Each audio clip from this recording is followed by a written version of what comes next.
কায়েম করো, নামাজে আমি নাই। আল্লাহ বলছেন আকিমুদ্দিন, দিন কায়েম করো, দিন কায়েমে আমি নাই। আল্লাহ বলছে রোজা রাখো, আমি নাই। আল্লাহ বলছে জিনা, তোমরা জিনার কাছে ধারে যাও না, জিনা অজস্র ভাবে আমি করছি। আল্লাহ বলছে তোমরা অশ্লীল কাজের কাছে যাও না, অশ্লীল জিনিস দেখিও না, কিন্তু আল্লাহর দেওয়া সেই চোখে অশ্লীল জিনিস দেখতেছি এবং প্রেম পার্টিয়ার মধ্যে অল টাইম লিপ্ত। তাহলে আমার নাচিস থেকে আল্লাহ এই পর্যন্ত আনার পরে এই ফলাফল দিয়ে আমরা আল্লাহকে দিব কি বলেন?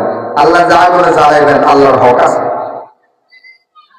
আল্লাহকে শাস্তি দিবেন, আল্লাহর হক আছে।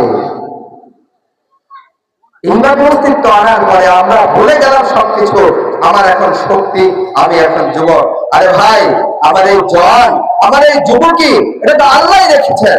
কি বলেন? কত যুবক সকালবেলায় চুল টুল কেটে শেভ করে সুন্দর করে আতর সোন ব্যবহার করে, সেন্ট ব্যবহার করে, প্যান্ট শার্ট পরে সুন্দর একটা বাইক নিয়ে কাজে বের হয়েছে।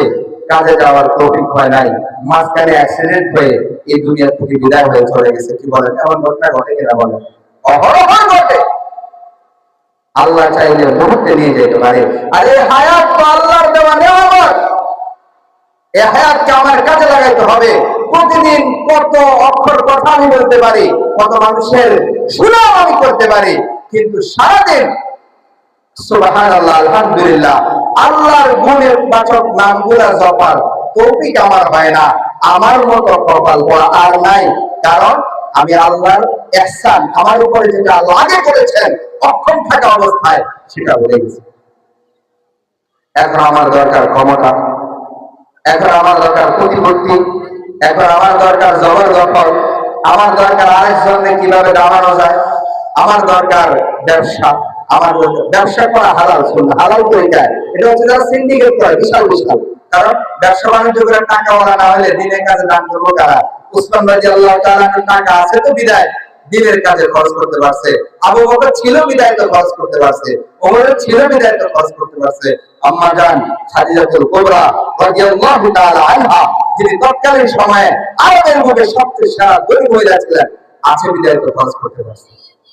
আমরা তো বলি ওদের কথা, কোরআন তো বলে ওদের কথা, যারা এর পিছনে পড়ে আখেরাত চলে যায়।